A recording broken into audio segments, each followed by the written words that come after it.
Baik, kita masuk ke dalam materi yang ketiga ya, materi yang terakhir pada sesi 1. Saya persilahkan nih kepada Bapak Elanggan Tony Malik untuk menyampaikan materinya. Baik, terima kasih Ibu Cynthia, atur nuhun Bu Moderator. Bismillahirrahmanirrahim. Assalamualaikum warahmatullahi wabarakatuh. Waalaikumsalam. Alhamdulillah amin wassalatu wassalamu ala asrofil anbiya'i wal mursalin sayyidina wa habibina wa maulana Muhammadin wa ala alihi wasallam amma ba'du. Salam sejahtera untuk kita semua. Salam Om Swastiastu, Namo Buddhaya, salam kebajikan, Sampurasun. Rampes. Makan bengkuang di atas dipan. Iya.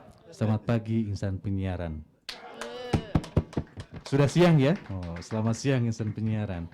Saya terasa di gerbong kereta api yang panjang, atau mungkin karena bersinggungan dengan rel kereta api yang panjang.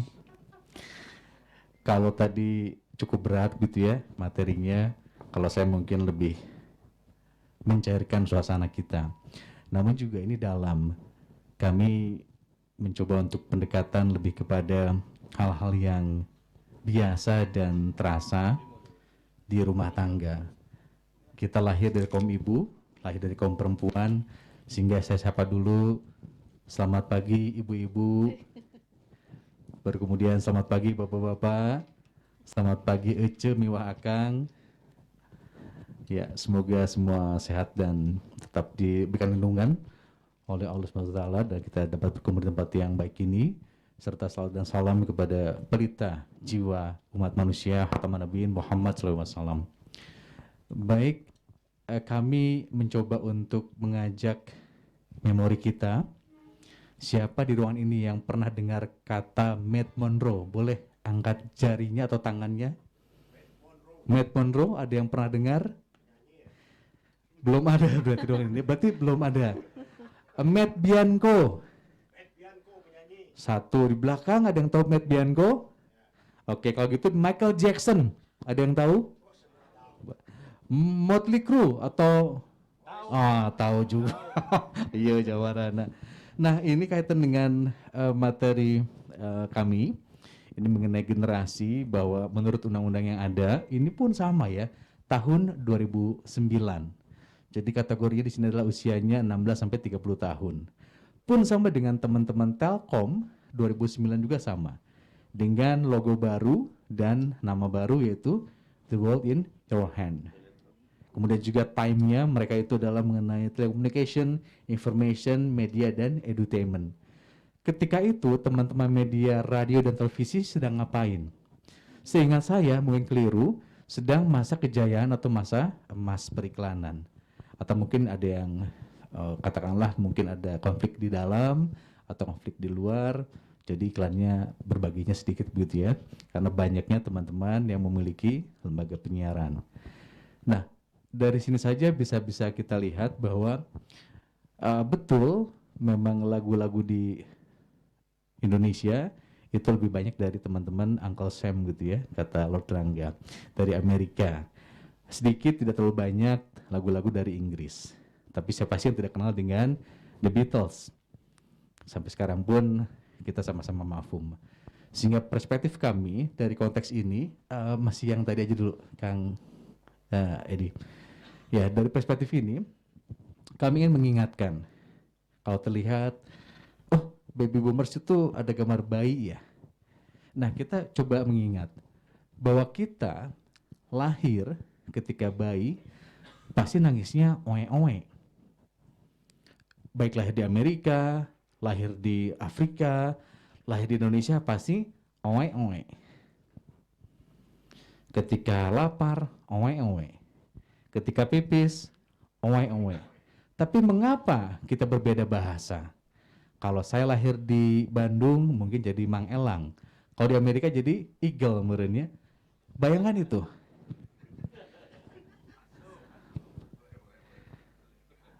Bisa masuk ya ke alam pikiran kita. Artinya apa? Kita ini suci, Pak. Kita ini mulia, Pak. Dari jutaan teman-teman kita yang jadi, Pak.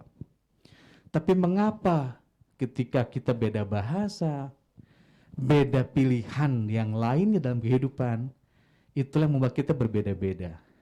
Itulah ada kebesaran sang alam semesta, sang pencipta. Di situ kita sama-sama paham bahwa ilmu pengetahuan, tepatnya pengetahuan dan ilmu, itu akan berkembang terus, terutama di bidang kemanusiaan. Sebagai contoh, mengapa Ibu Popong dipanggilnya Cepopong, tidak Teh Popong?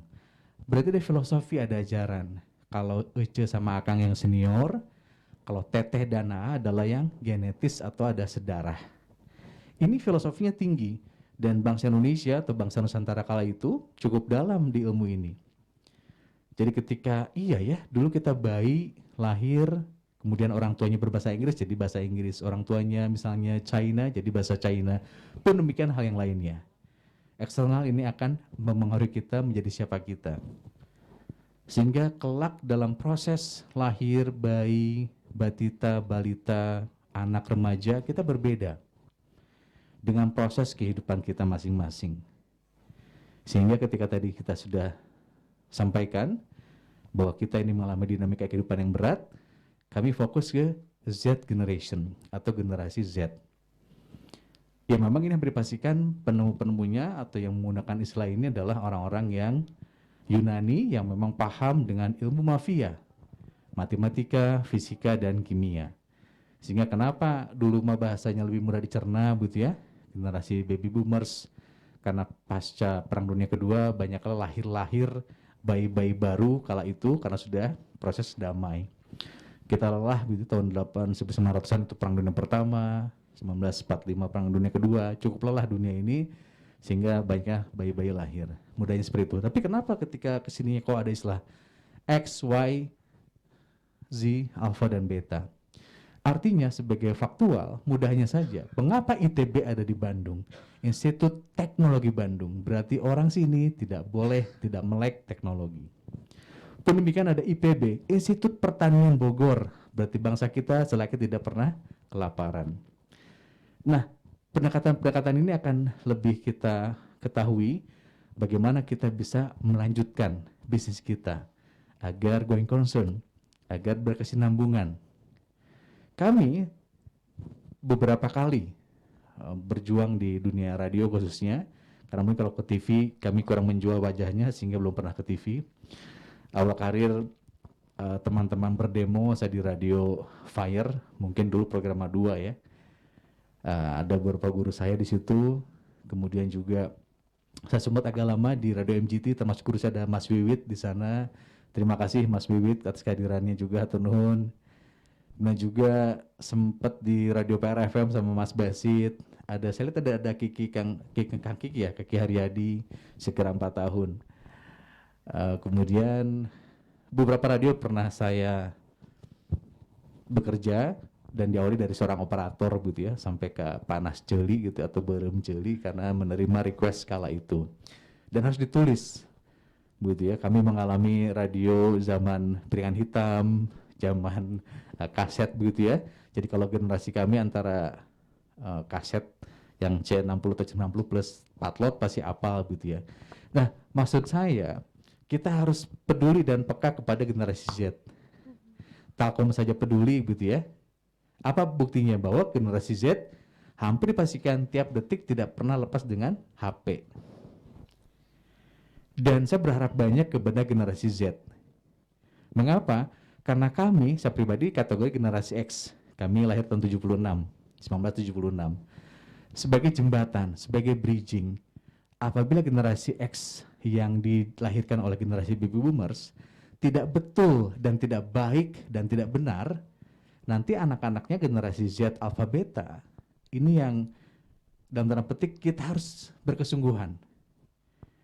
Loh, bagaimana bersungguh-sungguh? Hampir dipastikan ada kerutan di dahi dan rambutnya sudah memutih.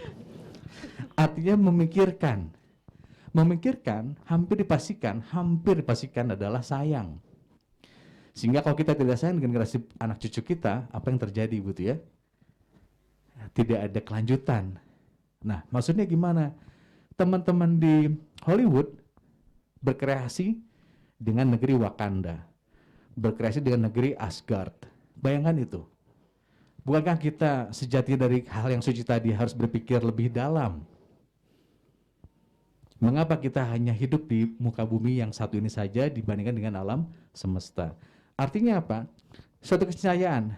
Kalau kami misalnya, saya lihat sekilas tadi yang hadir, mungkin pernah dengar Google Five gitu ya, Gaban, Sarifan, atau mungkin sekarang ada robot tuh apa namanya, generasi Google Five juga gitu ya.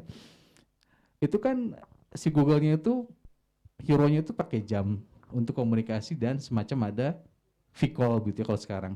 Dulu itu tahun 80-an dan sekarang sudah terbukti terjadi. Artinya variabel teknologi ini bagian dari kita untuk mengerti dan memahami bagaimana Gen Z berpikir. Sehingga program-program kita akan selalu mengena. Loh, saya kan radio anak muda, Pak. Usia misalnya dari 15 sampai 35 lah anggap.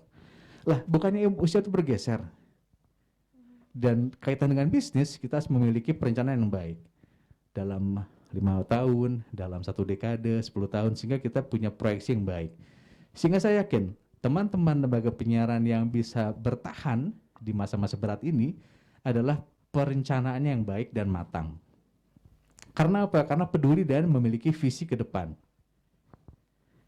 Kalau kita tidak punya misi ke depan, dan kita tidak pernah diperas berpikir, dijamin kita agak gelagapan dan agak berat menghadapi kehidupan ini.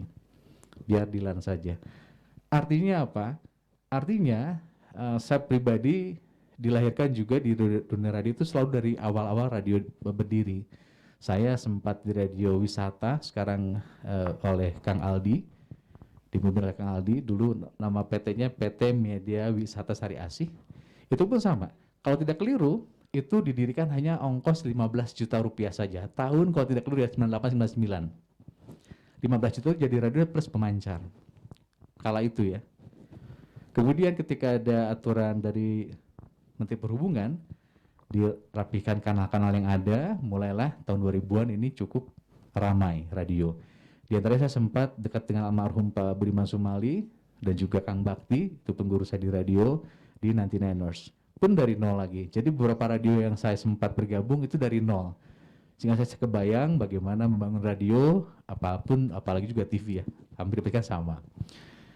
Oke, kemudian kalau sudah berbicara seperti ini, artinya kita harus concern dengan konten-konten atau materi-materi tentang kekinian. Semisal, kalau kita misalnya sebagai penyiar gitu, apapun segmentasinya, karena sudah zamannya misalnya TikTok, secara mudahnya misalnya TikTok ketika ada belanja gitu ya, karena yang belanja apapun namanya, misalnya ada sponsor satu produk, si pemilik akun itu dapat setengahnya atau 50%. Katakanlah misalnya ada produk harga Rp3.000, 1.500 buat pemilik akun dan 1.500 buat pemilik TikTok. Ini kan suatu potensi yang kita namakan konvergensi penyiaran. Tapi ketika kita berdebat, berdemo ataupun mengekspresikan, radio itu tetap suara loh. Radio itu tidak boleh ada visualnya loh. Ya memang saya akui juga silahkan kita memiliki pendapat masing-masing. Namun keadaannya demikian. Kayaknya kurang puas kalau kita tidak melihat seorang penyiar suaranya seperti ini, wajahnya seperti apa sih? Itu menjadi penting. Sehingga saya berharap teman-teman lembaga penyiaran pun akan concern dalam konteks ini. Nah sehingga kita menggiringnya lebih mudah. Mengapa lebih mudah seperti itu? Boleh Kang Edi digeser? Karena data BPS pun mengatakan, gambar berikutnya Pak Edi, jadi cukup gemuk ya, cukup banyak juga, ini data dari BPS. Jadi hasil sensus penduduk 2020 ini mencatat mayoritas penduduk Indonesia didominasi oleh generasi Z. Ini lahir pada tahun 97 sampai 2012. Ini pun boleh ada disparitas atau perbedaan karena tidak mutlak begitu ya. Yang penting adalah latar belakang si bayi ini lahir. Jadi kalau gampangnya, ketika ada anak SD tidak punya HP, pasti dia dirudung oleh teman-temannya, begitu ya. Bukan karena tidak punya HP, begitu ya. Mungkin dia sudah punya paket telepati, jadi lebih canggih.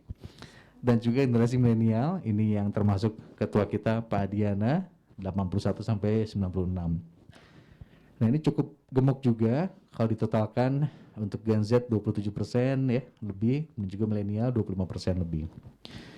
Nah kesadaran kita itu akan memengaruhi cakra berpikir dan cakra berasa.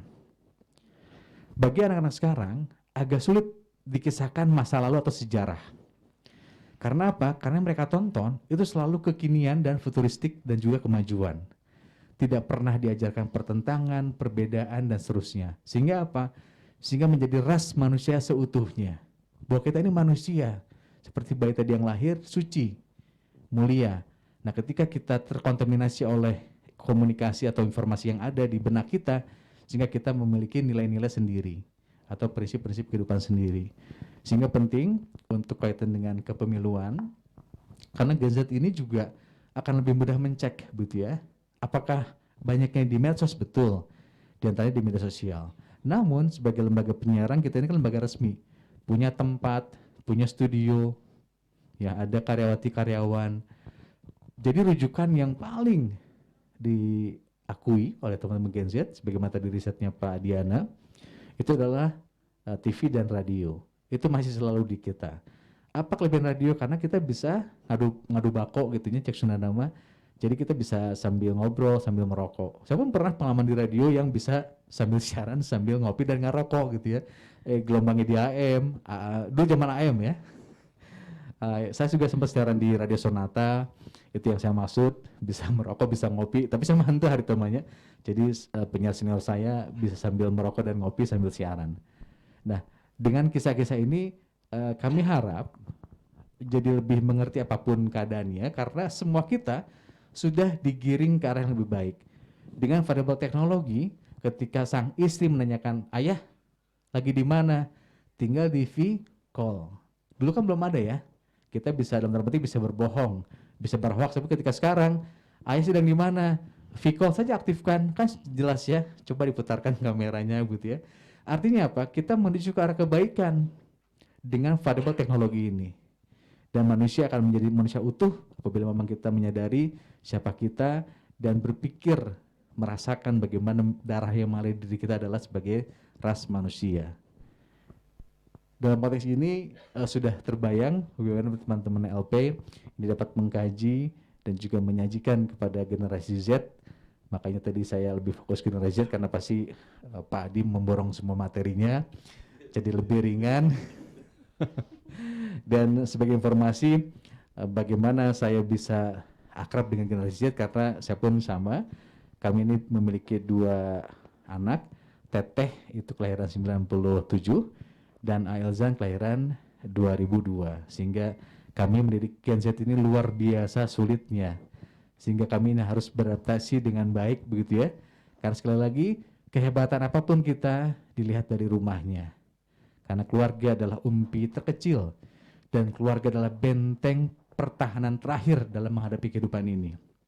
Dan Gen Z itu tidak mengenal kekerasan. Makanya saya termasuk sedih ketika ada Gen Z yang dalam tanda petik masih berkelahi gitu ya, masih melakukan perundungan. Saya agak kaget tuh. Mengapa demikian? Pasti senior nata, pasti nekolot nata. Ada contoh-contoh yang tidak baik dan tidak betul.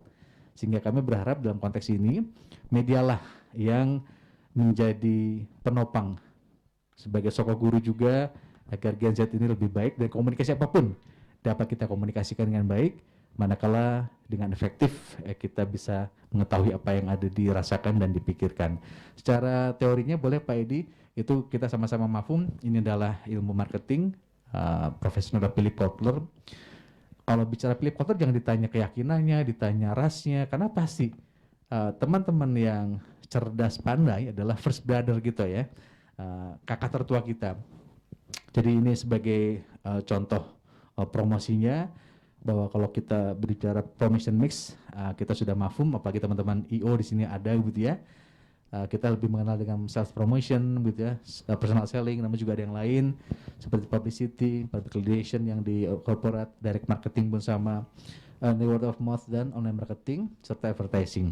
Ini adalah grand teori sebelumnya dari 4A menjadi 5A, nanti kelak yang akan kita jawantahkan setelah dari elements of promotion mix. Yang terakhir saja gambarnya Pak Edi. Nah ini adalah Akang Philip Kotler juga sama, merubah paradigma dari 4A menjadi 5A dalam bukunya Marketing 4.0, Moving from Traditional to Digital. jadi aware, appeal, ask, act, dan advocate. Artinya sama dari kita tahu sampai kita dapat merekomendasikan barang ini bagus. Sebagai contoh, kita tahu dulu barang ini, diakhiri dengan bahwa lo pakai barang ini bagus. Nah itu penting bagi generasi Z. Mungkin bukunya ada di Philip Porter yang edisi terbaru ya. Saya memang baru malam-malam membuat materinya dan ini menjadi penting. Artinya kalau kita akan menjadi efektif kalau kita masuk ke generasi Z.